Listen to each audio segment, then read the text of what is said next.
Now, first story, the minority in parliament is blaming massive debts it says is accumulated in the energy sector for the current blackouts being experienced in many parts of the country. Many parts of the country were left without electricity for 2 nights in what the Ghana Grid Company says was a result of technical difficulties in the transmission network. Though power has since been restored to most of the affected communities, there are many other areas which will have to endure a few more nights without power. Former Deputy Power Minister John Jinapor has told journalists in Parliament the country's power producers are almost bankrupt as a result of a debt overhang of nearly 13 billion Ghana cedis and are therefore unable to keep their plants running. Just last week, GMPC were with us. They wanted to borrow $250 million to pay for fuel. And so it tells you that there's a major challenge. AXA has not been paid, Car Power has not been paid, and Mary has not been paid. I am challenging you. Ask the minister to tell us our standing debt levels with Car Power. The minister should tell us our standing debt level with Ameri. He should tell us our outstanding debt level with AXA. The minister should refute my allegation that ECG is making a loss of close to 4 billion 2018 alone. My calculation estimates that the debt overhang is about 13 billion cedis. New debt, that is not the existing debt. We passed the Energy Sector Levies Act, which provides 3.5 billion cedis annually to retire the debt. The finance minister has borrowed that money to go and pay for pensions, instead of using that to pay for the energy sector debt. Let the minister and the finance minister refute what I'm saying, and I shall bring you the report of the ESLA account 2017, where the finance minister agrees and confirms under his signature that he's borrowed that money. I think that they ought to be truthful to the people of Ghana. In any case, what is Dumso? Is it not your lights going off? Are your lights not off? Are you not experiencing power outages?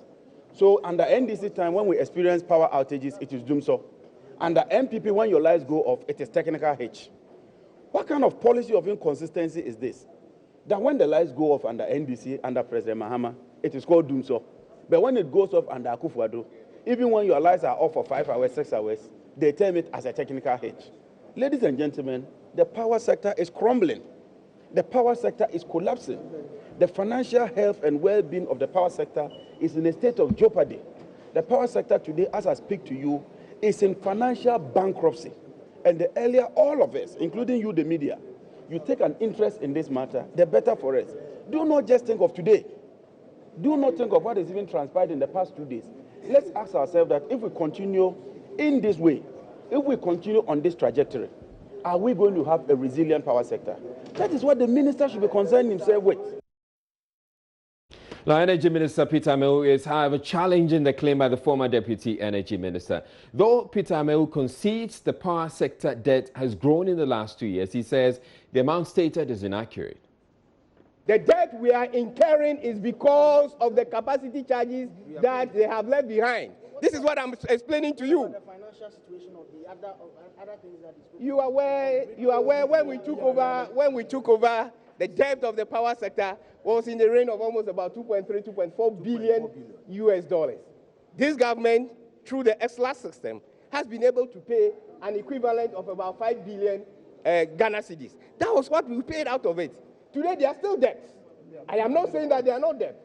They are still debt because these debts are occurring as a result of capacity charges that we are not consuming. It is not on my record that finance minister has used that money, otherwise. It is not on my record. My record is what I'm telling you, that the debt he said we are incurring is true. Where is he? The debt he said we are incurring is true because of what they did. As a result of all the challenges you are drawing attention to and what they did, is the sector bankrupt? Is the sector nearing collapse as a result of the bad management of it that you inherited? The sector was nearly getting bankrupt and even about collapsing when we took over. But I can assure you that we're trying to revamp the sector now. It is clear. The interruptions and of power systems that we've seen these days, it's most often you see power going off in some areas, and this has nothing to do with the generations. The power system works this way. We have what we call the generators doing what we call the generations, the transmitters transporting the power through the transmission lines, the distributions, the supply, and then the metering. Well, the Ghana Grid Company, meanwhile, says it has advised electricity distributor PDS to redistribute loads at the various bulk supply points, adding that this is likely to result in power outages. They have put out this statement, which I'll share with you. It says due to the construction of road interchange at the ACP junction, Pokwasi, the Ghana Grid Company Limited, GRIDCO, is taking out of service the 330 kV Abuadzi Tema transmission line traversing the road to enable the contractor to divert the power line. This has limited the capacity of the transmission network. GRIDCO has accordingly advised Power Distribution Services PDS to redistribute loads at various bulk supply points to ensure system stability. This may result in outages to some electricity consumers. And with emphasis, I'd like to emphasize this point again, this may result in outages to some electricity consumers. It is anticipated that the diversion works would be completed by Tuesday, March 19, 2019. GRIDCO sincerely apologizes for the inconvenience these arrangements may cause to the public. GRIDCO assures the general public that it is committed to ensuring that normal service is restored. Then moving on to other stories, the Ghana Highway Authority on Friday succeeded in evicting some drivers who had established a lorry station within the Tetekwashi interchange here in Accra. The lorry station, which was across the road from the Accra Mall, had occupied part of the greenery in the interchange with a spillover effect of impeding traffic flow. The drivers would, however, not leave the area without a fight, as they insisted they had authorization from the Lejokuku Municipal Assembly. Maxwell Agbagba witnessed the ensuing fracas and filed the following report. We accept the nation. We want the nation so that everybody will be liberty to wherever he's going. So we are here as a servant. We are here as a servant. The Ghana Highway Authority is here to evict some of the drivers who are using this quadrant as a loading post. Well, they produce a letter from the Lejokuku Municipal Assembly giving them the permission to operate from this area. But the Ghana Highway Authority says it is illegal for them to operate from this quadrant. When you have these lorry parks and stations, people generate human waste and solid waste. And who clears these things? More importantly, the motorway is a government property with land that has been acquired as far back as the 1960s. So any development must be at least 500 feet from the middle to either side of the motorway. In other words, about 150 meters either side. Any person or business within these 150 meters is encroaching and is going against the law of the land, which is Executive Instrument number 46, EI 46. That gave the acquisition instrument to get the Ghana Highway Authority. I'm here and put barriers, bollards, barriers over there. But they came back, destroyed the bollards, and they drove into the quadrant and they used it as a parking base. Then, as a result of that work, they have created a lot of human waste and solid waste up there, which is creating more problems for us in terms of cleaning and other things. The station master here, Gordon Ayaga, is challenging the Ghana Highways authorities as he says they have the permits to operate from this place. He says the drivers here would not leave. We will still stay here. We are not moving from anywhere. The Ghana Highway Authorities, the highways authority, they don't work on the lands. The lands belong to the municipal assembly, okay? So if there's anything, we will go to the assembly, but not to the land here, okay? The land belongs to the municipal assembly. And so we don't know anything about the highways authority. We will approach them for their signboards and all those. In this one, we go there. And we have planted the signboards so that the drivers will know that the signs are there for them not to stop. Drivers are some people, the moment they see the police, they would like to do the right thing. But the moment you move, you see them coming back. In fact, on several occasions, we've arrested them, sent them to court.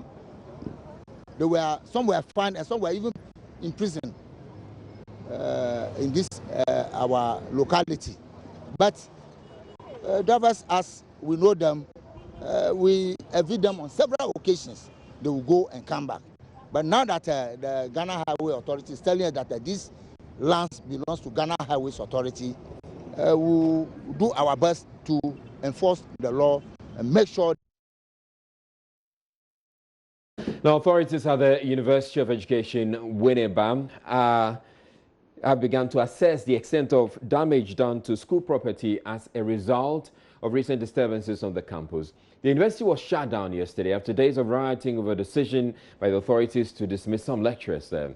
A conflicting directive from the Member of Parliament for the area, Alexander, marking about the school's closure left many students confused. The university's registrar, Paul Oseberima, has however urged the students to disregard any counter-directive and cooperate with the police by staying away from the two campuses.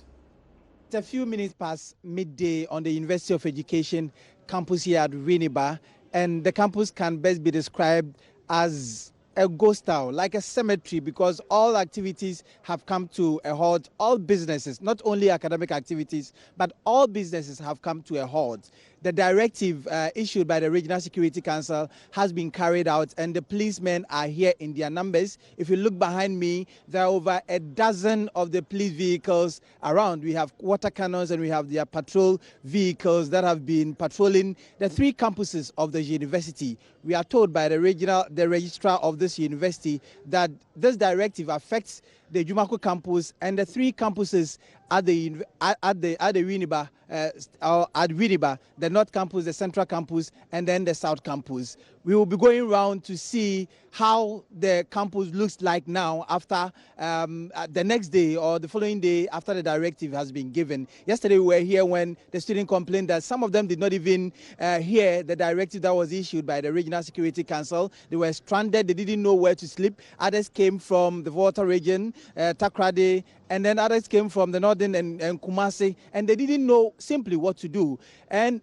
this was after a counter directive had also been issued by the MP for Efutu, Alexander Afenyo-Markin, who was urging the students to come back to school. But they came back in the morning and they were told by the security people on campus that, I mean, the directive hasn't changed. And we have a confirmation from the registrar of the university that the directive is still in force. Let's go around campus to find out how the situation is on campus.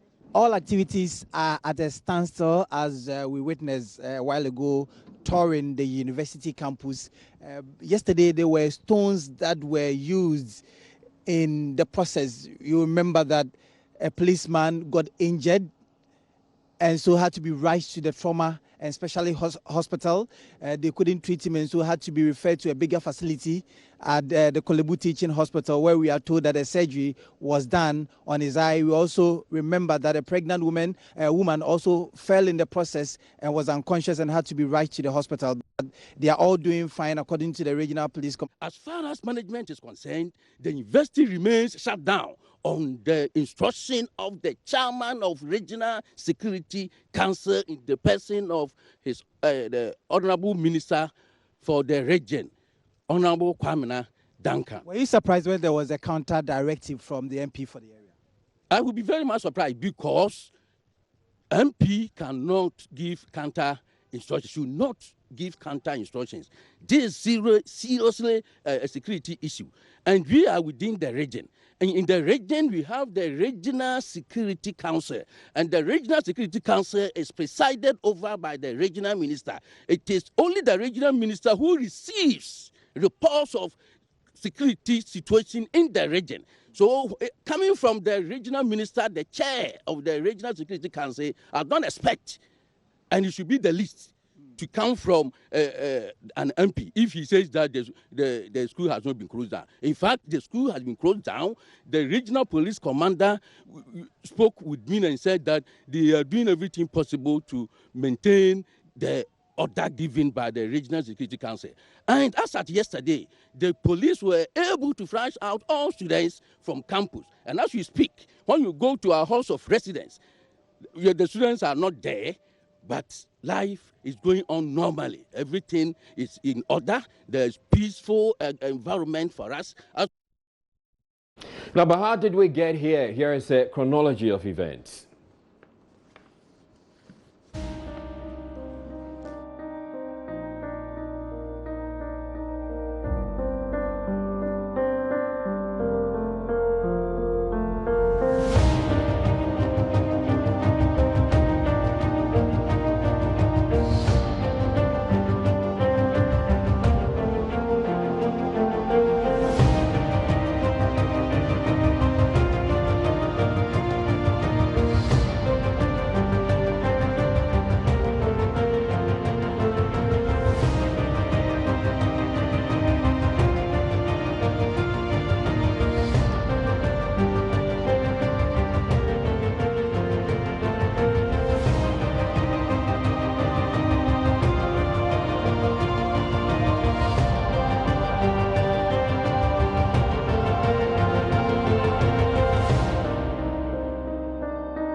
Right, let's go to the phone lines now and speak with Secretary of the University Teachers Association of Ghana, UTAG, at UEW, Dr. Ahmed Jinapor. Thank you for making time to speak with us, Dr. Jinapor. Now, what is UTAG's position on the closure of the university, especially because of the likely impact on academic affairs?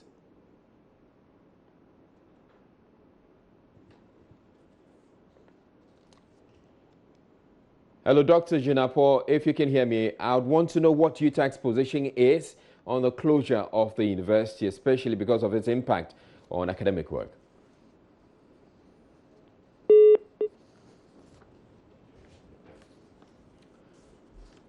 Unfortunately, we lost Dr. Jinapor there. We're taking a break here on Joy News Prime, but still I hear. Welcome back to Joy News Prime. Now, moving on.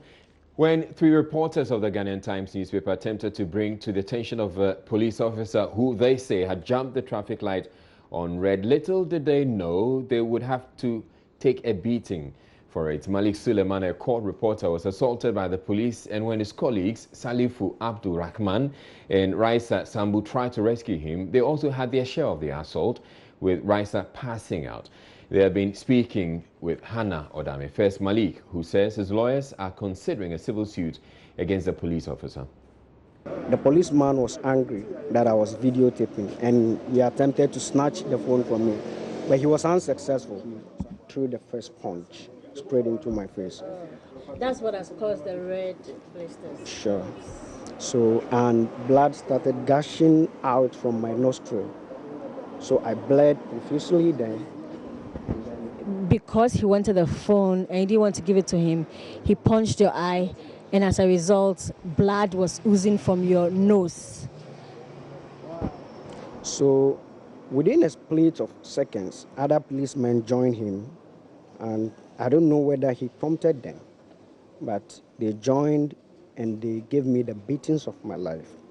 They slapped me, they kicked me, they pushed me, they headbutted me, and finally handcuffed me and bundled me into the police vehicle. How many police officers joined him? At least about 10. And let me add this. One officer, S. Nukunu, look at my back here. When they were dragging me, he was stepping on me, and so athletic, so huge, and look at me.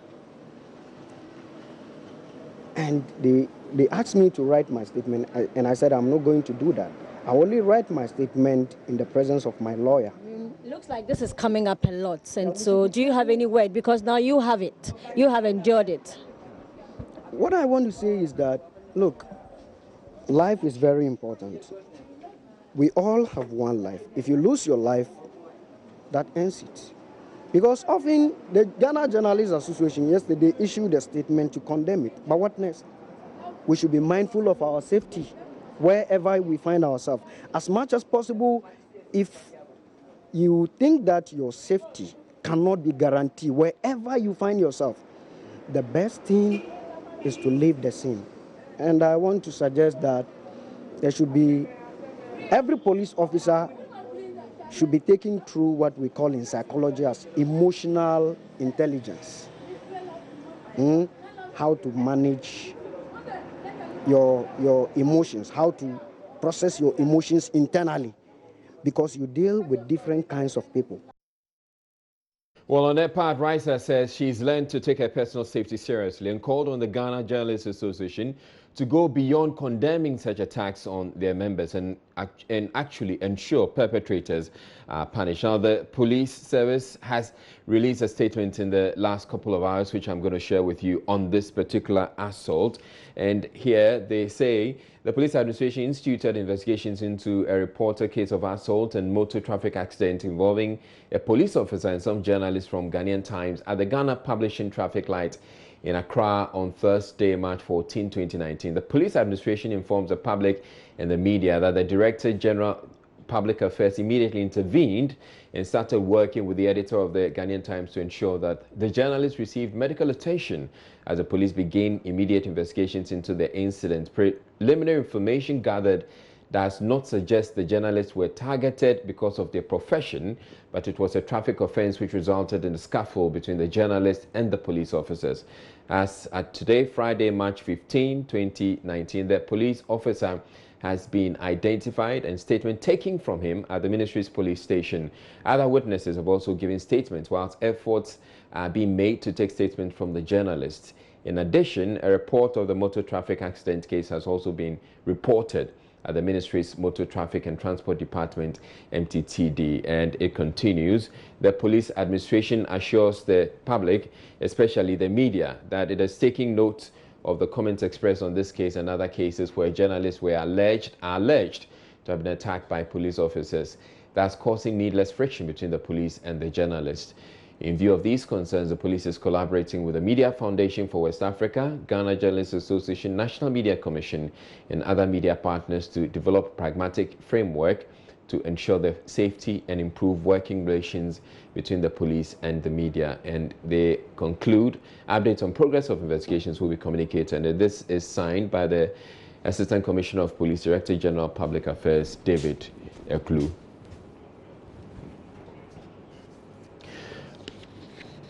All right, we're taking a break here on Joy News Prime. Next, we bring you business news, and coming up in business, Finance Minister Ken Ofori-Atta announces fresh measures to stabilize the cedi as the local currency picks up against the dollar.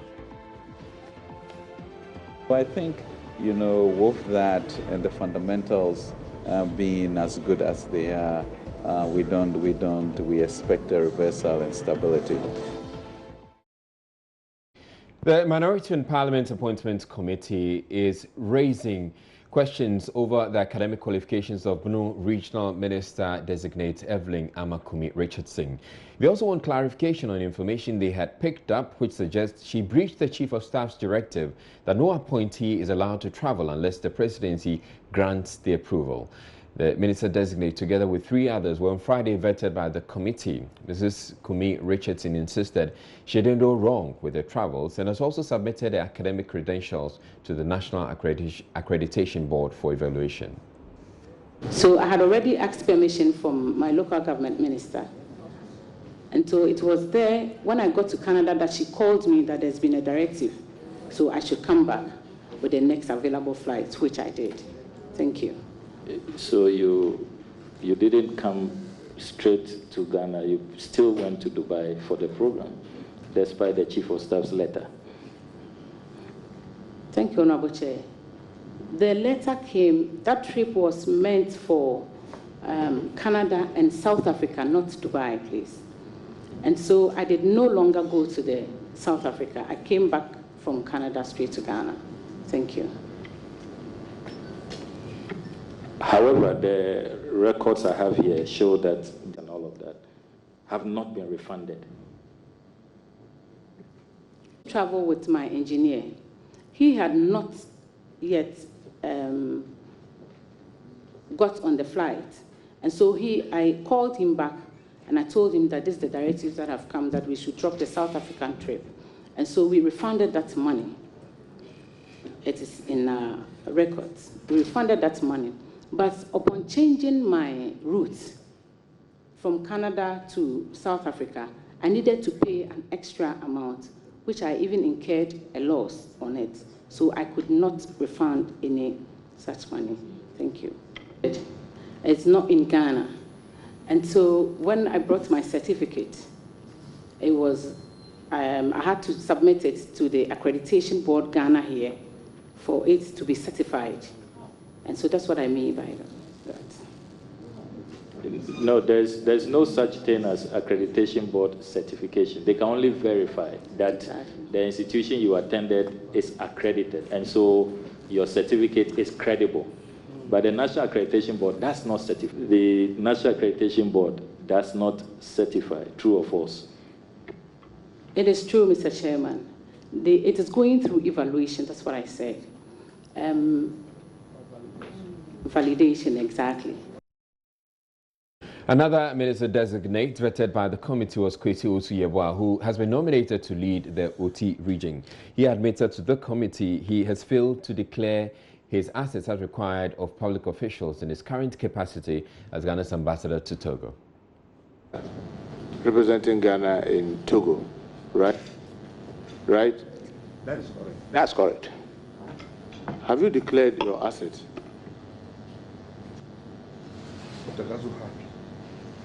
Oh. The point is that these nominations were made in a hurry, and no, I'm trying to explain that I don't have any difficulty declaring my assets. I have stated in a form that I have submitted. I've already submitted this form. I went to the CID headquarters too. They gave me a form. I've completed that one, so I think they are investigating. Honorable nominee, I just want to find out, have you completed your asset declaration form? Not yet. Not yet. You finish it before. The Speaker of Parliament, Professor Mike Oquaye, is unhappy with a huge number of supporters who follow ministerial nominees to the sitting of the Appointments Committee. He says the committee's sitting must be treated as a High Court chamber, but that has not been the case. Professor Mike Oquaye told Parliament on Friday the House will henceforth strictly ensure only 10 people or less accompany any nominee. The public must be advised that a committee of Parliament, in performing their duties as a vetting process, has got all the powers of a high court, and that we expect members of the public to treat the process in the same way as they would in a high court of competent jurisdiction in Ghana. And we are going to insist upon that. We are also going to insist on only 10 members. In fact, when you see a vetting process, an examination process in US, on TV and elsewhere, you will know we are very right. In fact, you cannot take more than 2 people or 3, the council and maybe your spouse. And we need to be developing our democracy and strengthening our systemic arrangements that this parliament will not play with. So we want the media to carry this clearly to the public, that we are going to insist on doing things firmly and fairly, but with due regard to the fact that you are appearing before a very serious committee of Parliament, which in fact represents the whole of Parliament, and in fact represents therefore the whole of the people of Ghana. You are coming before the whole of the people of Ghana so that you be examined as to whether you are fit and proper to be a minister. And we insist on this being taken seriously. We are the House mandated to do this on behalf of the entire people of Ghana. As from even today, the arrangements will be changed so that you will not find close members or families seated only a few inches behind a nominee, as if to say, we are behind you, we're Tawachi, or things like that. And sometimes you see from their faces and their gestures, we won't take it anymore. They'll be giving a reasonable distance to sit with all dignity in the hall. But we're going to have due process and due regard for our processes in Parliament. A 13-year-old boy has been burned to death in a fire which destroyed a number of shops at Asafo Friday morning in Kumasi. Emmanuel Akurugu was unable to leave the room as the fire gutted the wooden structure in which he slept. Residents watched helplessly as he was consumed by the inferno, which also reduced about 7 shops to their shells. Nanel Jima has more in the following report. Tears flow as residents watch police carry the remains of the deceased in a body bag.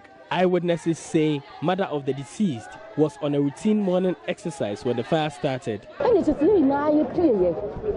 We all came out to meet the place on fire. One of the people staying here had tried salvaging his property. We told him to stop for us to seek for some help. The boy and his parents have been staying in this wooden structure close to the mechanic shop at Asafo. Emmanuel was sleeping when the fire started at dawn. He was trapped and screaming for help, according to eyewitnesses. They believe an early response by the fire service could have saved his life. We heard the boy shout as the fire kept on, but we could not help. Access to the room was all blocked.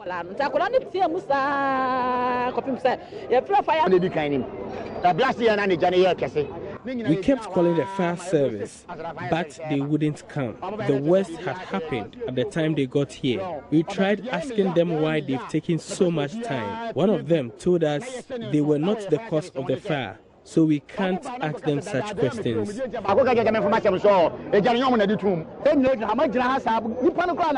We saw everything happen. The fire service called us back to confirm. They thought it was a prank. How can we prank them with such an issue? 7 shops valued at thousands of cedis were ravaged by the fire. Thomas Ajeman is a shop owner. I think I had some new goods, new stock. That was 2 days ago. So that one was 30,000. And this place too is almost 20,000. Yeah. Nana Ojima reporting. Now, the dilapidated nature of the Bedomase District Assembly Junior High School in the Ashanti region is said to be taking a toll on teaching and learning, as well as enrollment and retention of students. The 70-year-old structure, the students and teachers say, is in such a bad state it could collapse any day. While some have quit the school entirely, there are others who have decided they will still attend classes despite the risk it poses. Oymintea visited the school in the Sechet South District, from where he filed this report. Anniversaries are marked to celebrate success, examine challenges and look into the future with hope. Now we move on to the significance of our independence. For teachers and students of Bedmasi DHHS, there was little to show for the 70 years of its existence. The school is 70 years, but there's nothing to write home about. Last year, the school recorded 0% pass in the basic education certificate examination. The mass school structure, constructed in 1949 through communal labor, has not seen any renovation since. Visibly cracked walls and floors, ripped off roofs, greet the visitor to the school. The classrooms are without windows, giving access to intruders, including weed smokers. Snakes and other reptiles find comfort in classrooms, exposing lives to danger. No wonder the student population keeps dipping, currently at about 50 for the entire school. Teachers have not been left out because rainstorm has ripped off the staff common room, forcing teachers to find solace under trees. Castro Osei Akutukankam is headmaster. He tells me teachers have repeatedly threatened to leave. BC performance of the school is very bad. Last year we recorded 0%, which is not good. And then the enrollment is very bad due to the structures that you can see here. So we need help. Building here, the roof is off, almost off. Reptiles always invade classes, and then when the rain starts, we have to close and go home because of the nature of the classroom. So our classroom is really in a deplorable state. Yes, we've written several letters to the education office and then the district assembly, but the information we always get is we'll try and help you, we'll try and do what we can do, but up to date we are not getting any meaningful information or help from the two bodies. Authorities recently launched an appeal for support during the school's 70th anniversary, but that yielded little. With the JHS, you need to have an ICT lab because the students here are writing the same exams with those in Kumasi and Accra. So if you don't have those facilities, it does not help the school to develop well. District Director of Education, Dr. William Kwame Amankra Apia says the Directorate is aware of the Bedomasi issue. According to him, a list of schools in deplorable conditions, including Bedomasi DAJHS, has been sent to the Assembly for support. From Bedomasi in the Ashanti region for Joy News, Oiminteria reports. Radio and television personnel and disc jockeys may be living with various forms of hearing impairment from persistent use of ear and headphones. A study by a graduate student of the Kwame Nkrumah University of Science and Technology reveals 67% of disc jockeys screened in Kumasi failed the test. Love FM's Kwesi Debra speaks with the researcher Sandra Nkantiaba Sa. It's drive time on Love FM, and DJ Ruben is large and in charge. Big shout going out to my brother John of Kumasi City Mall. That's the marketing. He will engage his audience for the next 2 hours, not only with his smooth talk, but more importantly, his music playing. Ruben wants to sound loud. I need to get into that mood. I need to get into that groove to be able to make you feel that out there. If I'm dull in here, you might be dull out there. So if I get excited in here, I transfer the excitement through the airwaves out to you wherever you are. A leading cause of hearing impairment is excessive noise exposure at the workplace. DJs and on-air presenters by their profession frequently use headphones, which can be the cause of some ear health problems. Dr. Muhammad Dia is an ear, nose and throat consultant at the Konfanochi Teaching Hospital. The sound processor in the inner ear, which we call cochlea, is very sensitive to sound. So if the intensity of the sound goes beyond certain limits, then it destroys the processor. Specifically, we call them hair cells. Then in time, you are not able to appreciate sound as you should. Then increasingly you will require louder amount of sound in order to appreciate conversation and day-to-day speech. Sandra Nketiaba Sa's work as part of her thesis in audiology sought to investigate the effects of the use of earphones and headphones. Especially the youth walk around carrying ear and headphones. Yes, so I decided to say, okay, now my attention has been drawn to the ear and headphones. DJs and on-air presenters use it frequently, so let me go there and carry out the research. A total of 288 respondents, comprising 145 DJs and 143 on-air presenters at selected radio and TV stations, were examined. Out of the 143 on-air presenters enrolled in the study, 126 passed the hearing screening test, and that is very good, and only 17 failed. And out of the 145 DJs enrolled in the study, only 47 passed. The remaining 98 failed, and that is alarming. So out of the 288 respondents enrolled in the study, 228 complained of headaches, frequent ringing in their ears. So sometimes they hear some sounds in their ears. Ms. Nketiaba Sa appeals to media owners to ensure DJs and on-air presenters are examined as part of employment process. Reporting for Joy News, Kwesi Debra. And I'm Israelite. Thank you very much for watching. You have a good night.